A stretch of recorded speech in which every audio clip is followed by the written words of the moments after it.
Welcome, Thank you Emilee. for having me, Emilee. It's M&M today. I know, it's M&M. Thank you so much for coming on this pod. Of course. Thank you for asking I'm so me. excited to have you on here. There's so much that we could talk about too, because I feel like we've got a lot in common. We've got the kids. Yep. We've got the businesses. We're both ambassadors online, so very public with what we're doing. And we're both just like trying to manage it all and Juggling like this all the time. Juggle it all. So I feel Yeah. like we could chat about so much. So let's get straight into it. Emilee, you've helped millions of women feel stronger about themselves.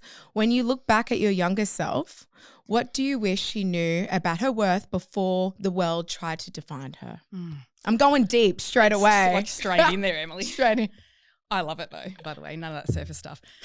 So I wish that I could go back and tell myself that I didn't have to change myself in order to be worthy of success or love or, you know, being accepted. I didn't have to change myself and become someone else, that I was already worthy and I was already good enough. It was something that I've struggled with. And to be honest, I still struggle with it. It's an ongoing thing. It's like a muscle that you have to keep working. And if you stop working it, the muscle goes away. And that I didn't have to be perfect. I've struggled with perfectionism my whole life. And I thought in order to be loved and to be worthy of success, that I had to be perfect. And obviously that's unattainable. Yeah. And going down that journey of never reaching it, Yeah. never being good enough. I think throwing out that idea of being perfect straight away, like then you don't have the letdown. That's right. Because if you have that level that you're always striving for that is unrealistic and unattainable, you never reach it. So you're always feeling like crap, right? And that's really easy to say, but when you're online, like even social media, like it's the same with me too. You hop online and you do a scroll and like there's so many women on there that look perfect, like the perfect mom or the perfect businesswoman or the perfect body. So it's really easy to say, but to do. Is there any tips with helping that? Like, do you give any advice, like even with your daughter, like with confidence, is there any kind of tips there? Obviously comparison's a huge one, and it's something I've spoken about a lot, and it's because I deal with it, right? It's something I struggle with, and I've done it. I even do it now. I'll scroll and like you said, everyone appears to be perfect, and that's the key thing here, appears. We know that perfection doesn't exist, yet somehow we find ourselves comparing to it and never feeling enough. But I think that if we just get rid of that idea and focus on being who we truly are, even though there's things about myself that I haven't really liked or I thought I didn't like because it was different, right? Different to other people. And I thought because it's different that it's a bad thing, but it's not. It's a good thing. Being unique is actually a positive thing and it's a strength. And I think it really embracing that. And that's what I'm really trying to do now. I mean, I turned 40 at the start of the year and I thought, this is enough of this. Like I've been on this journey for a while and obviously I've come a long way, but I'm in that sort of perimenopausal stage and things start changing. You start feeling like you did when you're a teenager, and I was not prepared for that. Really? And all those feelings of unworthiness and lacking confidence and not feeling lovable and all those things sort of came back. So I had to get on top of it. And one of the reasons why I'm motivated to do that is because of my children, especially my daughter. And we're role models to our kids, of course. They look up to us, and I don't want to be a negative role model for her. I don't want her to go through anything like I do. I know you can't avoid it, and that's another thing too. You can't control everything and you've got to let go. But I think modelling that sort of behaviour of having confidence, embracing who you are, and that the flaws aren't bad. And there's this negative connotation attached to like imperfections. Why are they imperfections though? Like who says they are? Yeah. Right? Like, no, that's so true.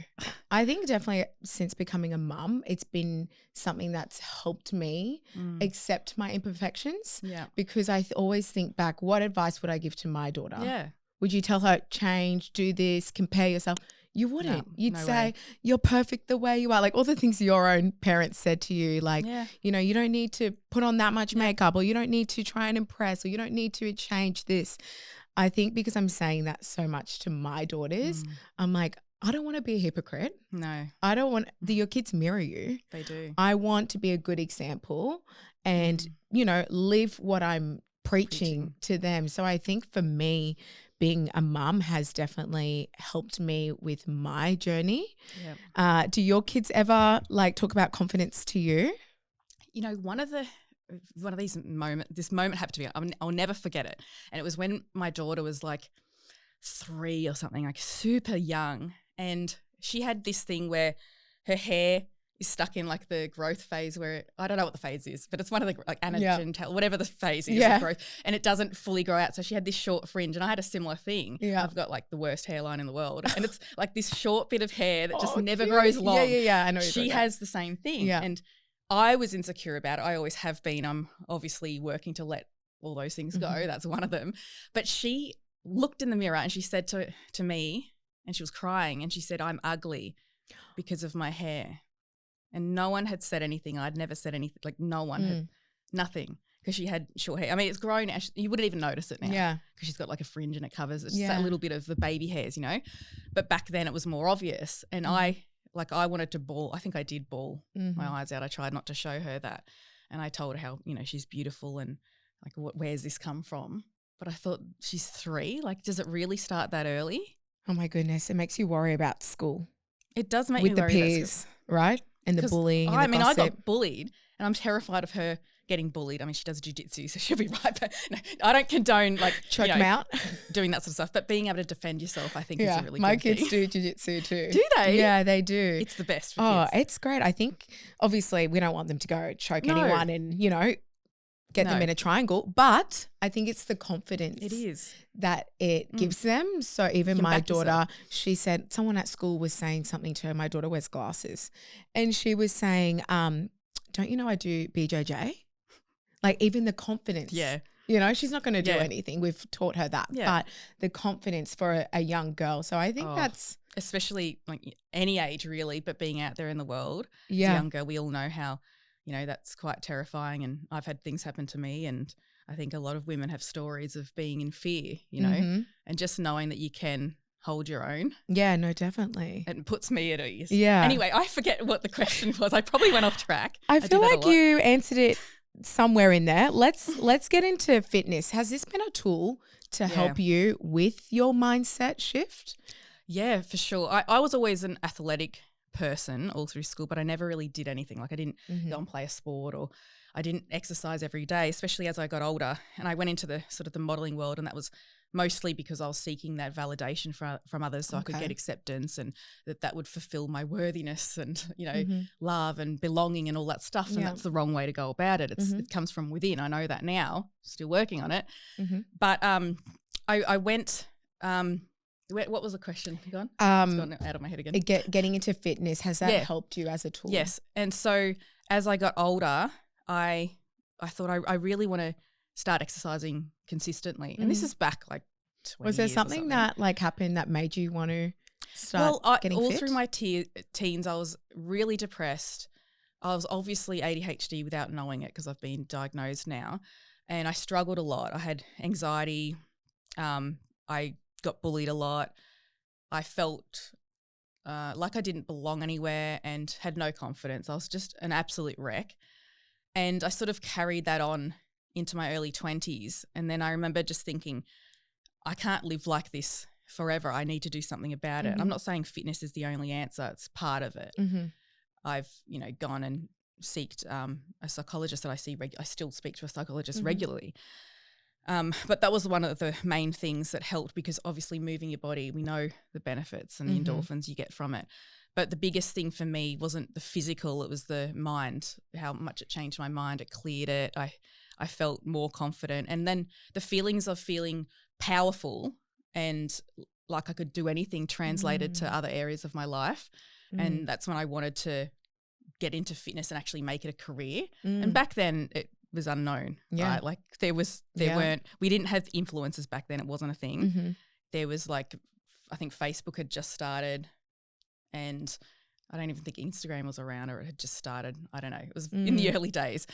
And I just wanted to go out there and spread the message of how good fitness is, because I felt so good. It was like this secret that I had, and I was like, oh, I need to share this. Like I was exploding, wanting to share it because it had changed so much for me. I love that. And it's definitely had its time now, like protein and fitness. I even went to a wellness summit recently, and they were speaking about muscle being the organ for longevity. Yeah. Like, it absolutely is. Oh, I left wanting to just get to the weights. Oh my God. With everything though, like cancers and things, if you have, the more muscle you have, the more chance you have. Obviously, it's not always the case. But if you look overall, and there's research to back this up, the more muscle you have, the more chance you have at fighting it and getting through things. Yeah, no, that's exactly what I learned at the conference, and how it leads to, disease and your mind and everything and feeling better. And she mentioned, like, if you are going through something and feeling down or overwhelmed, like if you exercise or you sprint or you're going to hop in a cold plunge, like I bet that thought will leave your head. Oh yeah, it does. So I was like, wow, like I really, like I know working out is good for you, but the way that she spoke about the science behind it, I was like, everyone really needs to be fitness. And even if it's small weights and 10 minutes in your house, because I know for being a mum like you, I'm exhausted from just putting out bath time and putting out dinner. Yep. I feel exhausted. My husband works out at night and he goes, let's work out together. And I'm like, I feel like I've just run a marathon. Like I cannot do nothing. Yeah. So it's about implementing that, whatever, 10 minutes or whatever it is throughout your day. Do you have any tips for any mums that do feel like me? Like I'm exhausted. I just want to lie down. I want to hop in the shower. I don't want to even look at a gym. Yeah. But just to get in a small workout, is there any tips? I mean, you're going to probably hate this because this is what everyone says, but it gives you energy. And I know this, I'm always like how? And I know it, and everyone looks at me and thinks, oh yeah, you just like, you're always motivated and you're always exercising. I've had times, especially this year, my mum's been unwell, so I've been down looking after her, and I've had months of barely moving my body, and it took its toll. Like my brain felt awful. I actually lost muscle. I lost a few kilos, which it's my hard-earned muscle. Yeah. But I think people overthink it, and they think they've got to sign up to a gym or you've got to spend hours every day. I don't train every day. It's more like every second at the moment, and that's me doing well. And you look really good. Thank you. May I say? I remember, thank you so much. So do you. And this is the thing. People say, you don't need to exercise. Look at you. It's not about that, right? Like you've just said the science behind it, how good it is for longevity and for feeling good for your mental health. Just commit to something that is small, that is realistic, that you can continue to do. Because if you go gung-ho, like I'm that sort of person where I go crazy and I overcommit and it's too much, you can't keep doing that, especially when you're a busy mum with businesses. Like you just don't have the time. But the energy will come. At first it's not going to feel great because you don't want to do it. You're not going to feel motivated, and don't go looking for motivation because you won't find it. You have to create it by committing yourself to it, and then it starts coming when you feel good and you see the changes and you feel the changes. So start small, go for it, even if it's a 10-minute walk, keep the pace up, right? Go like sort of as hard as you can during that time, but don't think it's got to be an hour or more than an hour. Just start small, and then you'll start feeling better and having more energy to do it. And I've been lately going for a run a couple of times a week, and it's like 7:30 at night. Yeah, when the kids are and I down. I did it the other day. But back to the question, right? Like I don't feel like it. Yeah. I didn't want to do it, but I went to myself. I know that I'm going to feel better for this. You need to do it. You need to choose to do this and push past that discomfort. Do you think growing up you had some type of like from your parenting, from your parents, that made you like disciplined like that? Not at all. No? No. Because I feel like you have to be a disciplined person to do that. So that's reassuring for women who don't find the motivation and they just don't have the discipline. That's really it's reassuring. Not a natural thing. I think people misunderstand that. Even people even athletes, they have to teach it to themselves. And I keep relating it back to fitness, but it's like a muscle that you have to train, and the discipline comes and it gets better, and you become more disciplined as you go, and the motivation comes later. Don't look for it. Don't wait for motivation to start. You just have to start moving. But don't overthink it, right? Like I call it go into robot mode, because if I overthink it, I'll talk myself out of it. I'm the biggest overthinker you'll ever meet. Okay. I just go, I'm just going to put my joggers on. I'm just going to put my outfit on. I'm just going to put my hair up. Oh, and now you're just running. I'm just going to do this. And then next thing I go, I'm just going to go for a walk. Yeah. Next minute I'm running. Yeah. Like no shit, like I'm running. I need to do this. Oh, okay. And then I feel great. And then I come back and I say to my partner, Deck, I go, I'm so glad I went because I wasn't going to do it. And now I feel amazing. Yeah. So look to that. I think that's a huge thing. Like it's not just, obviously we all want to feel good in our bodies, but it's for the mind, what you're speaking to. Yeah. Oh gosh. Okay. And everything starts falling into place. Right? Yeah. Like if your life feels like a shit fight, which mine has been many times, if you know me, you know what I'm like. I'm chaotic and all over the place. Mm-hmm. But the thing when I want to change something, the first thing I do, well, there's two things I do. Okay. I always work on myself. So I'll start exercising. I'll start moving my body. And the other thing is I'll make my house nice. Like where I live, I'll make sure my bed's always made every day. Like I'm not ridiculous on the weekend if it's not, it's all good. But like it's putting a clean making space. That routine. Yeah. Clearing my mind, clearing my space around me. Yeah. And then moving my body because I know it feels good. I know it'll be good long term. I definitely agree with that. Like if you are having a really rough day, like clearing your space, doing a small workout, even like a nice shower, like a quiet shower, if it's possible with the kids. You definitely do come out of that feeling a lot better, right? Yeah. Like that's for me as well. Yeah. Well, Emilee, you've spoken about crying after birth, not from sadness, but from awe. Can you take us back to that moment? What were you feeling and how did that change the way you look at your body? I absolutely love this. I feel like you are the realist when it comes to birth and post-pregnancy and having a baby and postpartum. Like you have just been so honest, which is so nice, especially on social media when everyone's looking at everyone's pages and, you know, the bounce back and all of that. Like it's not reality. It really isn't. Like no one teaches you about what happens afterwards. All of it, I know. All of it. I was under the assumption that I would like snap back. Six pack. Because like I was fit before, right? Like you go into pregnancy fit, you just snap back. I gained 25 kilos both times, just under 25 kilos. And I went through a lot with the pregnancy, not just physically, obviously you're big and all the rest of it, but mentally and emotionally. And I didn't know myself. Obviously, you don't recognize yourself. You've never been like that before. You're like, who is this? Yeah. What is this body? And it wasn't that I didn't like it. It was just foreign to me and it was an adjustment to get used to. But then when I had my daughter and I'd given birth to her and I went into the bathroom and, you know, I had my first shower and whatever and there's blood and all the rest of it. Like there's all that stuff and it's all fun. And I remember just looking down at my stomach and I burst into tears because I still had the space that my baby had grown in. Obviously it was it was smaller, but it was there. And I thought, how could I have hated you so much all those years? I don't know if I said it out loud, but to my body, I was speaking to my body. I hated you for all those years. I underate a lot of the time. I was obsessed with being a certain look or being too skinny or whatever it was. Because back in the days when we modeled, it was about being like a twig skinny. Like this, knocking everything over. But super skinny. And I hated, I always criticized my body, always, my whole life. Even when I found fitness, I improved a lot, but I was still in that trap of comparing myself and wanting different, right? Like I wanted what I didn't have and nothing was ever good enough for me because of that perfectionism that kept playing out. And I apologized to my body. I was like, I'm so sorry that I treated you like that. And it's the thoughts of it, the thoughts that I had towards your body. And there's so much power in your thoughts and your words, so much more than you realize.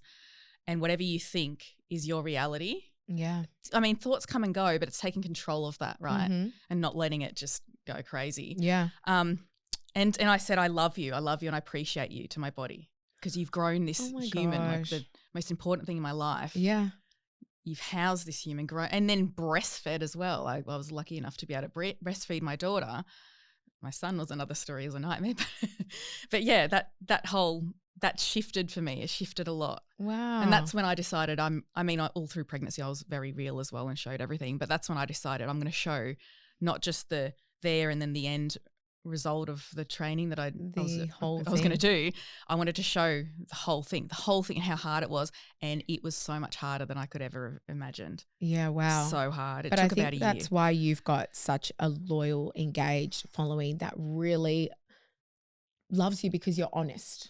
Yeah. And people can see that because it's not easy to get online and show, you know, all the hard things that you're going through. Yeah. It's not easy. It's very hard to be vulnerable online. So I think that's why you've created such this huge empire and all of these women that follow you because they trust you and they know you're honest and authentic. And that's what women are looking for. That's what they're searching for. Yeah. I think women are coming to terms like there's no perfect life. Like I look at my life like a pie. Like I've got work, I've got kids, I've got my relationship, and at one point, like if you asked me 10 years ago, I would be like, you can have it all. Yeah. You can have it all. Like I'm going to be this super woman that's going to be working. I'm going to be the best wife. I'm going to be providing. I'm going to be boss chick. I'm going to be the best mom. I realized very quickly that once you give one little section, more percentage, one goes down. Of course it does. Takes away from it. It's really been an eye-opener for me. So if I'm really thriving at work, then, okay, my relationship, maybe I'm, not spending as much quality time with my husband or my kids, like the other sections. And then the guilt comes in, of course. And then the guilt and vice versa. Like I'm spending so much time with my kids, then my emails are piling up. I'm getting, deadlines for this, meetings for this. You're not showing up. This needs. So do you feel the same? Absolutely the same. I'm sure most people will feel the same. And it doesn't matter whether people are online like we are. There's prioritizing well, and I don't get this right. Like I'm still trying to work on this, but prioritizing things and knowing what's most important, and that yes, of course, work's important for many reasons. I mean, at the end of the day, we have to make a living, and that is for our family. Yeah, and that's the way I keep saying that to myself, and I try to explain it to the kids when I'm online working. Yeah.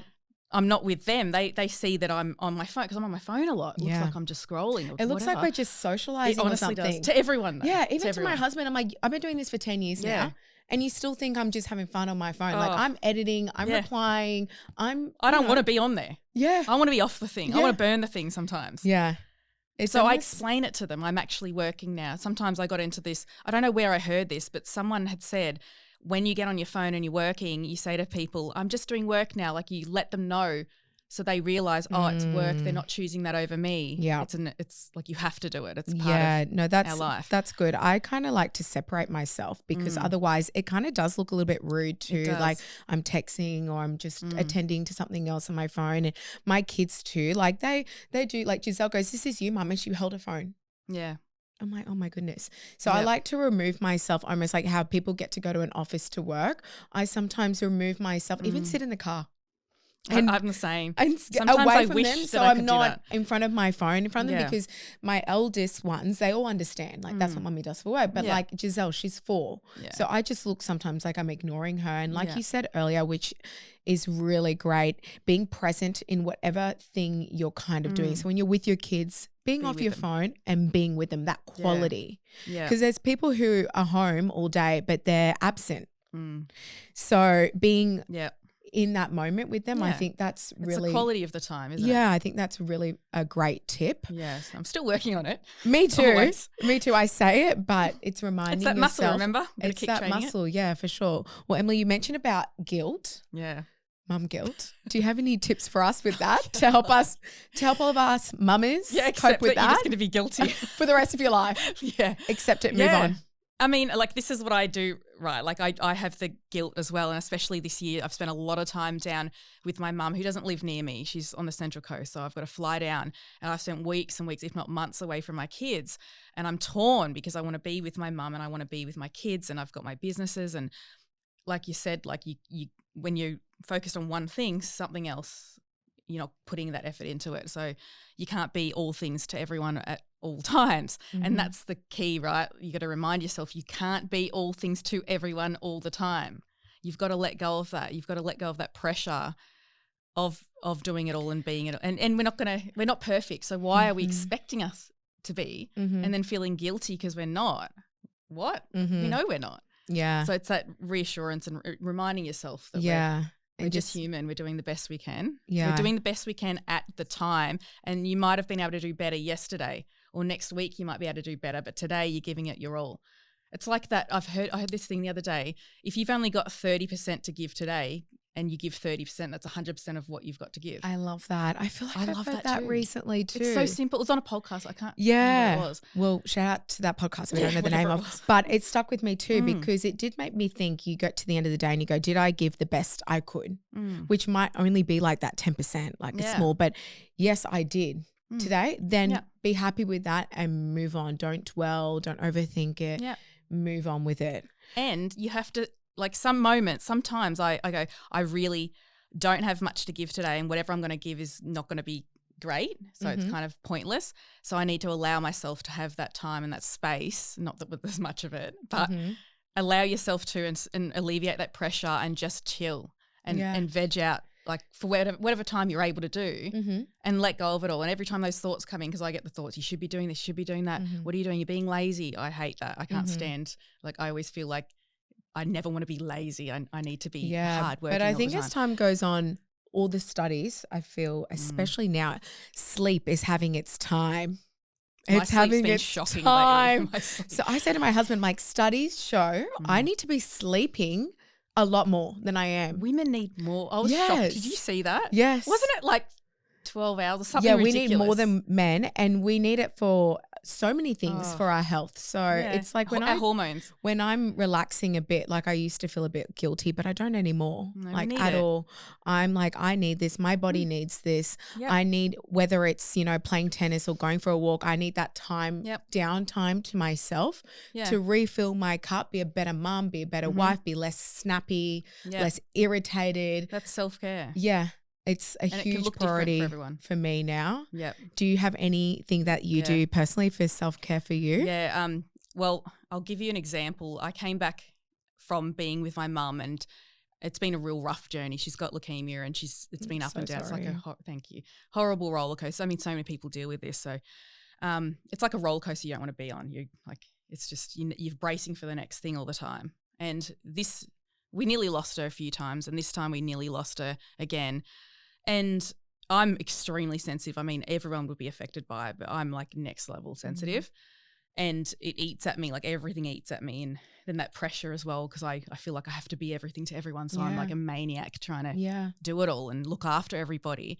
And I came back and I had work to do. I had like filming and ads to film and a sale and like all this stuff was like, I come home and I dread it. I dread it because I don't know how I'm going to transition from being like whatever I was over there for my mum to this. How can I just put that hat on now? Because I'm not that person that can just do that and change. Yeah, put a brave face. And I knew I needed the time. So I did what was essential that I had to do to keep the business going, right? I couldn't just stop everything. And obviously businesses get affected when I'm not there because it revolves around me.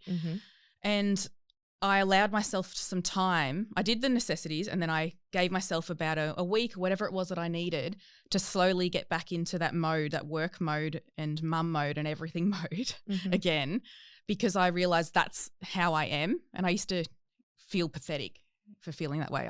I'd feel guilty and I'd feel ashamed and I'd feel like, why can't I just do that? Why can't I just snap? Girl, you aren't the only one. Yeah, but he's like ex-army. He was in the like army, freaking commando. I know they're different. Not that he doesn't struggle because he says to me, I still do have those days. But it takes longer. He can just action things, whereas I'm so emotional and emotionally led that I need to get myself right so I can show up. Like a lot of it, like you on social media, I don't want to be on there going, oh, I'm like feeling down today and be negative. I want to be positive, still realistic, but I don't want people to watch my content and come away feeling like crap. I want them to feel better or seen at least. So I can't just, snap my fingers and I'm back into that mode.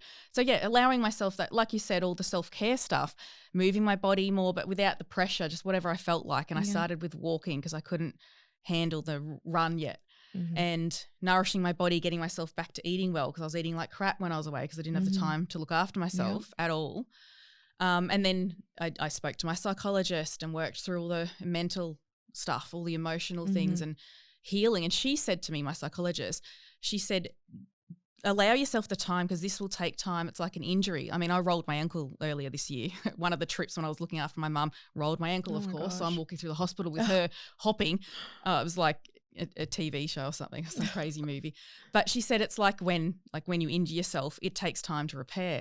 When you're emotionally injured, you are injured. People can't see it. Yeah. You feel internal. it. But for some reason we feel like we're going to be repaired immediately. Yeah. No, it's going to take time. Yeah. Don't be hard on yourself. Don't rush it. Yeah. No, I think that's great. So exercise or some type of movement. Whatever makes you feel good. Yep. Eating healthy. and then whatever does make you feel meditation. good. I do sleep hypnosis. Do you? Yeah, infrared light. I do red light therapy. Wow.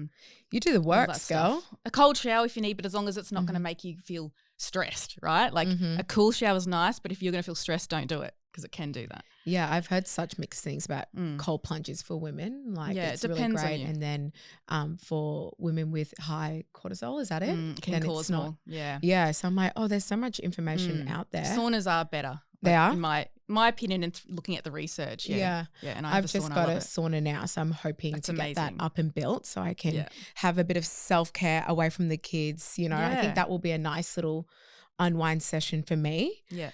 Emilee, I wanted to touch on that you shared online that you have been recently diagnosed with ADHD. I'm so interested in this because I feel like a lot of mums would question, like, am I just really stressed or am I just overworked with the kids or do I have ADHD? This must have been a big light bulb moment for you. Has it shifted the way you parent, how you work, how you look at yourself? Yeah.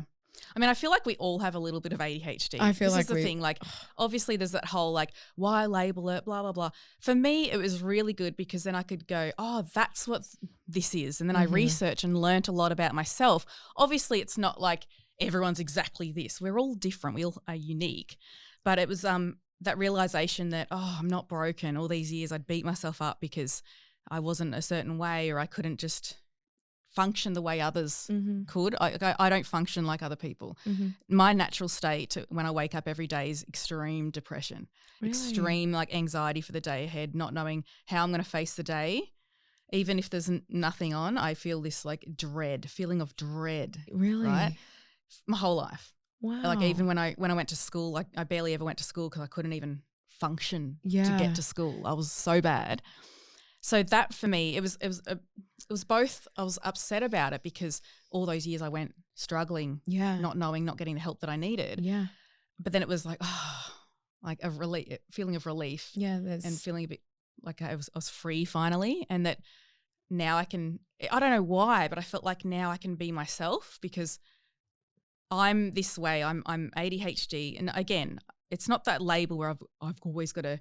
Oh, it's ADHD. Like I'm not blaming it on that. I'm not trying to fit into that all the time, but it does make me realize that it is different. We're not broken. We just function differently, and the world really isn't built for people like us. You know, having so much structure and like I knew I could never do a 9-to-5 job. I knew it at school, and thank goodness I've never really had to do it. Not that I haven't worked normal jobs. I've scrubbed pots and worked at Woolworths and things like that, but like not that structure every single day. I love flexibility. I love being creative, but it's always going back to that being like it's about my emotions and that feel of passions in the time. Like I can't just like go here, I'm going to show up now and be on social media and talk about this. I need to feel it and be passionate about it, which that's a really positive thing, but it's also a negative thing because I can't just every day go, I can't lock it in. I can't go, this is going to be the time I'm going to film these motivational you need to things. See how you're feeling. Yeah, if I'm feeling it, then I go, I'm feeling it now. I'm going to pick up the phone and start recording. So it's learning things like that it's okay to be like that. I don't have to fit what everyone else is like. Yeah. I can be myself and build. Thank goodness I'm lucky enough to have the life that I do, and I've built this career and the businesses that I have that there is flexibility. Of course, you can't just stop everything, and it's hard work, and there's times where I'm up till 2:30 in the morning, but there is some flexibility there, and I can be creative, and it is sort of like I build it around myself, and I've got to keep reminding myself of that like I'm the center of it. I've got to take care of me. Yeah, that's great that you can do that now. And Emilee, what would you say to any mummies that maybe some of their kids have ADHD? What is some advice that you could say to them to then help understand their children? Yeah. Well, it's literally learn about it. Like we're so lucky to be able to research as much as we can. But I think one of the biggest things for me is my son very likely is on the spectrum. He's like me times 1,000. And your instinct a lot of the time, or for me with him, he's quite difficult. Love him to death. Like love him. He's my little man, but he's really difficult, always has been. And he's very emotional and he'll break down over things. He's extremely intelligent. He's like been reading since he was 2, but there's the other side of it. Like there's these strengths, but there's also these, I don't like to call them weaknesses, but there's these other things that need a different approach to like supporting him. and it's hugging him, right? Like when he's having a breakdown and he's going crazy, and I feel like saying to him, like, because he triggers me. Yep. It's so hard, like, because we're both so similar. Yeah. I feel like I want to like fall on the floor and have a like full panic attack and yell at him. But then I take a deep breath and I do the opposite, and I come over to him, kneel down, and I look into his eyes calmly and I say, "Do you need a cuddle?" And he wants a cuddle, and it calms everything down. It doesn't always work, right? It doesn't always. Yeah. But most of the time it does. So it's that patience and then taking a step back, not being reactive. Yes. Because it's easy, especially ADHD or not, like any mum knows what it's like. It's stressful, and when they're having their tantrum, it's like a form of torture. Like it's so hard to deal with, especially when you're working. Like in the earlier days when Isaac was young, I struggled a lot. I couldn't get anything done because he was coming up just like tugging at me and yelling and screaming and bashing into the wall and just like so chaotic. And because I don't have family around and didn't have any help, so it was like so hard. And I don't know why I didn't get someone to help. I should have. Yeah. I don't know if it was ego or what. I just that mentality of I should be able to do it all. I was like that with my first, and that's changed real quick. Yeah. Like they say, it takes a village to raise kids. It does. It does. Don't try to do it all on your own. I don't know why. It's like now he's in daycare and he starts school next year. So like that time has come and gone. Yeah. But I think partly it's because, and I don't know why I did this, but with social media, you have all these assumptions, right? Everyone thinks that you live this perfect life and you've got it all. Like I grew up with nothing. And when I say nothing, I mean nothing. Like we went housing commission and didn't have food some of the nights and didn't have Christmas presents and things. I'm not doing that to be like, have sympathy, but like I didn't grow up with everything. Yeah. And I think people, if they don't know that, they just assume. And even if you have, right? Mm-hmm. So what? Like, why are people so critical of other people? Why are they always bringing them down? We all have our different, like, difficulties and things that we go through. But people always judged me and just assumed that it was easy, and even getting back into shape was easy. It was so hard for me to get back into shape, my goodness. But they assume that I've got, like, 5 nannies and like, so what if I did? So maybe it was like a prove them wrong kind of thing. That's right. Because I was caring what other people thought. Yeah. I was still living by that. I was trying to get validation. Yeah. I needed them to approve of me so that I could feel good and worthy. It's ridiculous. Yeah, no, it is looking back, but it's easier said than done, right? Because everyone giving their opinions when you're on a platform with that many followers, it's so easy to just read the comments or read the, DMs and try to prove these people wrong, or, it does have a toll on you. But I think that's great that you, your full mindset's changed on it, and you're patient with your son, and you can look at the whole situation, which is so inspiring for so many women. It's amazing. And I could literally ask you so many questions because it's so inspiring. And like, there'd be so many mums that are going through similar things, So thank you so much. And everyone, Emilee. I have to say, everyone goes through stuff, right? Like everyone. And just because you don't see it doesn't mean they're not going through it. And people, especially online, can appear to be living this perfect life. I know we touched on it before. They're not. Like, they're going through some stuff too. We need to stop comparing ourselves, and I'm all for uplifting other women, and we've got to like cheer for one another. But with that, I agree with you so much. And with that, like, even I can speak for myself. Like, I've showed lots of the highs, but even then showing some of the lows, people are even critical of that. Oh, it's not They're enough. like, it's not bad enough. You set up your phone to show you having a meltdown. Yeah. That's so fake. Who can do that? So it's like, either way, you cannot please them. That's why you've got to really just focus on yourself and not let the outside noise, which is difficult, get in. You have to. And you're always going to have the people that are your people that love what you do, and you're going to have the ones that don't like what you do. Why are we caring what the ones that don't like? The ones that don't like it, why do we care what they think? Why aren't we caring about what we think more than them? Yeah. And then your people, and, sharing things that that can help them. Focus on that. And this is what I'm trying to do now. Now that I'm in my 40s, it's about time. And you're doing amazing, girl. So to wrap this up, Emilee, if every woman listening could take something away from what you've learned about confidence, comparison, and self-worth, what would it be? It's not about perfection. It's about embracing everything, every part of yourself, whether you think it's a flaw or not, and being okay with it, and learning that you've always been worthy. You don't strive and hustle for your worth through validation through other people, through success, like how whatever you've done in life to prove that you are good enough and belonging with everyone and pleasing everyone. You don't seek it through those methods. You do it within, like you find it within yourself, and it's that remembering that I am worthy. You're not finding self-worth, you're remembering you've always been worthy. Oh, I love that. I love that so much. Can we just record that and we'll play that for ourselves? For myself.